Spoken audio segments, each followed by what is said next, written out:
ആകാശവാണി നമസ്കാരം. പ്രത്യേക വാർത്താ ബുള്ളറ്റിൻ വായിക്കുന്നത് ശ്യാമ. 5 ദിവസത്തെ സന്ദർശനത്തിനായി ഇന്ത്യയിലെത്തിയ ഫിലിപ്പൈൻസ് പ്രസിഡന്റ് ഫെർഡിനാൻഡ് റൊമാൾഡസ് മാർക്കോസിന് ഊഷ്മള സ്വീകരണം. രാഷ്ട്രപതി ദ്രൌപദി മുർമുവുമായും പ്രധാനമന്ത്രി നരേന്ദ്രമോദിയുമായും ഫിലിപ്പൈൻസ് പ്രസിഡന്റ് നാളെ കൂടിക്കാഴ്ച നടത്തും. പ്രധാനമന്ത്രി നരേന്ദ്രമോദി മറ്റന്നാൾ ന്യൂഡൽഹിയിലെ കർത്തവ്യ ഭവന്റെ ഉദ്ഘാടനം നിർവഹിക്കും.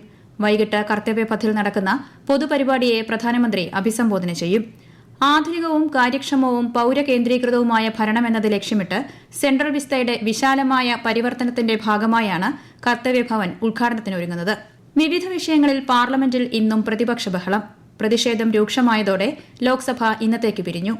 അന്തരിച്ച ജാർഖണ്ഡ് മുൻ മുഖ്യമന്ത്രിയും എംപിയുമായ ഷിബു സോറനോടുള്ള ആദരസൂചകമായി രാജ്യസഭയും ഇന്നത്തേക്ക് പിരിഞ്ഞു. വിവിധ മേഖലകളിൽ പ്രാഗൽഭ്യം തെളിയിച്ച ഗോത്രവിഭാഗങ്ങളിൽ നിന്നുള്ളവരുടെ സംഘം ഇന്ന് രാഷ്ട്രപതി ദ്രൌപദി മുർമുവിനെ സന്ദർശിച്ചു. ആദിവാസികാര്യ മന്ത്രാലയത്തിന്റെ ആദ്യ കർമ്മയോഗി പദ്ധതി പ്രകാരമാണ് സംഘം രാഷ്ട്രപതി ഭവനിൽ സന്ദർശനം നടത്തിയത്. പ്രതിനിധികളുമായി ശ്രീമതി മുർമു സംവദിച്ചു. 1 മാസത്തിനുള്ളിൽ ഏറ്റവും കൂടുതൽ രജിസ്ട്രേഷനുകൾ നടത്തിയ പരിപാടിക്കുള്ള ഗിന്നസ് വേൾഡ് റെക്കോർഡ് നേടി പ്രധാനമന്ത്രിയുടെ പരീക്ഷാ പേ ചർച്ച. വിദ്യാർത്ഥികളുടെ പരീക്ഷാകാലത്തെ സമ്മർദ്ദം കുറയ്ക്കുന്നതിനായി ആവിഷ്കരിച്ചിട്ടുള്ള പരിപാടിയുടെ 8ാം പതിപ്പിൽ 3.53 കോടി പേരാണ് രജിസ്റ്റർ ചെയ്തത്. വിദ്യാർത്ഥികൾ, അധ്യാപകർ, മാതാപിതാക്കൾ എന്നിവരുമായി പ്രധാനമന്ത്രി നേരിട്ട് സംവദിക്കുന്ന പരിപാടിയാണ് പരീക്ഷാ പേ ചർച്ച. ജാർഖണ്ഡ് മുൻ മുഖ്യമന്ത്രിയും എംപിയുമായ ഷിബു സോറന്റെ നിര്യാണത്തിൽ അനുശോചനം രേഖപ്പെടുത്തി രാഷ്ട്രപതി, പ്രധാനമന്ത്രി, കേന്ദ്രമന്ത്രിമാർ തുടങ്ങിയവർ. 38 വർഷക്കാലം ജാർഖണ്ഡ് മുക്തിമോർച്ചയെ നയിച്ച ഷിബു സോറൻ ജാർഖണ്ഡിന്റെ 3ാമത്തെ മുഖ്യമന്ത്രിയായിരുന്നു. കേന്ദ്രമന്ത്രിസഭയിൽ കൽക്കരി മന്ത്രിയായും സേവനമനുഷ്ഠിച്ചിട്ടുണ്ട്. പ്രധാനമന്ത്രി മാതൃവന്ദന യോജനയുടെ പ്രത്യേക രജിസ്ട്രേഷൻ ഈ മാസം 15 വരെ നീട്ടിയതായി വനിതാ ശിശുവികസന മന്ത്രാലയം. അംഗനവാടി, ആശാപ്രവർത്തകർ എന്നിവർ നയിക്കുന്ന വീടുതോറുമുള്ള ബോധവൽക്കരണ പരിപാടിയിലൂടെ ഗർഭിണികൾ, മുലയൂട്ടുന്ന അമ്മമാർ എന്നിവരുടെ സമയബന്ധിതമായ രജിസ്ട്രേഷൻ ഉറപ്പാക്കുകയാണ് ലക്ഷ്യം. ഇക്കഴിഞ്ഞ ജൂലൈയിൽ രാജ്യത്തെ മാംഗനീസ് അയിര് ഉൽപാദനം 1.45 ലക്ഷം ടണ്ണായി വർദ്ധിച്ചതായി റിപ്പോർട്ട്. കഴിഞ്ഞ വർഷം ഇതേ കാലയളവിൽ ഉണ്ടായിരുന്നതിനേക്കാൾ 12% വളർച്ചയാണ് രേഖപ്പെടുത്തിയത്.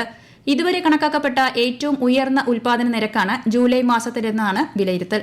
ഓണക്കാലത്ത് മുഴുവൻ കാർഡ് ഉടമകൾക്കും മാവേലി സ്റ്റോർ വഴി 25 രൂപയ്ക്ക് 20 കിലോ അരി കൂടി ലഭ്യമാക്കുമെന്ന് മന്ത്രി GR അനിൽ.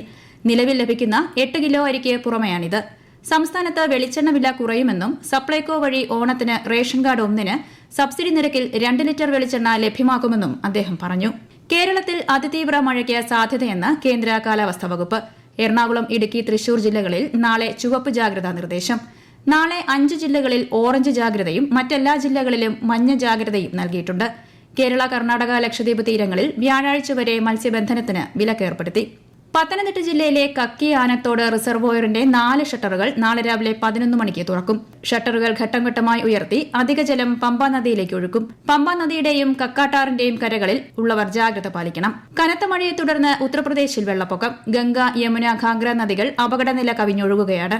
17 ജില്ലകളിൽ വെള്ളപ്പൊക്കം ജനജീവിതത്തെ ബാധിച്ചു. മുഖ്യമന്ത്രി യോഗി ആദിത്യനാഥിന്റെ നേതൃത്വത്തിൽ സ്ഥിതിഗതികൾ അവലോകനം ചെയ്തു. രാജ്യത്തെ ഓഹരി വിപണികളിൽ നേട്ടം. മുംബൈ ഓഹരി സൂചിക 419 പോയിന്റ് ഉയർന്ന് 81,018-ലും ദേശീയ ഓഹരി സൂചിക നിഫ്റ്റി 157 പോയിന്റ് നേട്ടത്തിൽ 24,722-ലും വ്യാപാരം അവസാനിപ്പിച്ചു.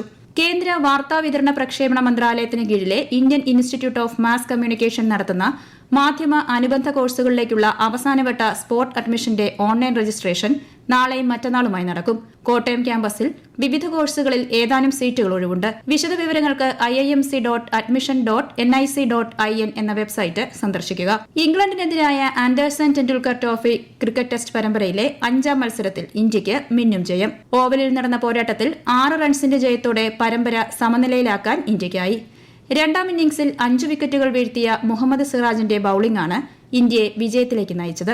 നേപ്പാളിൽ നെല്ലുൽപാദനവും വിതരണവും ശക്തിപ്പെടുത്തുന്നതിനായി UN ഭക്ഷ്യപദ്ധതിയുടെ പിന്തുണയോടെ പുതിയ സഹകരണ സംരംഭത്തിന് തുടക്കം കുറിച്ച് ഇന്ത്യയുടെ പൊതുവിതരണ ശൃംഖലയുടെ വിജയത്തിൽ നിന്ന് മാതൃക ഉൾക്കൊണ്ടാണ് നേപ്പാളെ പദ്ധതി ആവിഷ്കരിച്ചത്. കഴിഞ്ഞ സാമ്പത്തിക വർഷം ഇന്ത്യയിൽ നിന്ന് 5 ലക്ഷം മെട്രിക് ടൺ ബസുമതി അരിയാണ് നേപ്പാൾ ഇറക്കുമതി ചെയ്തത്. പ്രത്യേക വാർത്താ ബുള്ളറ്റിൻ കഴിഞ്ഞു. അടുത്ത വാർത്താ പ്രക്ഷേപണം നാളെ രാവിലെ 6:45-ന്.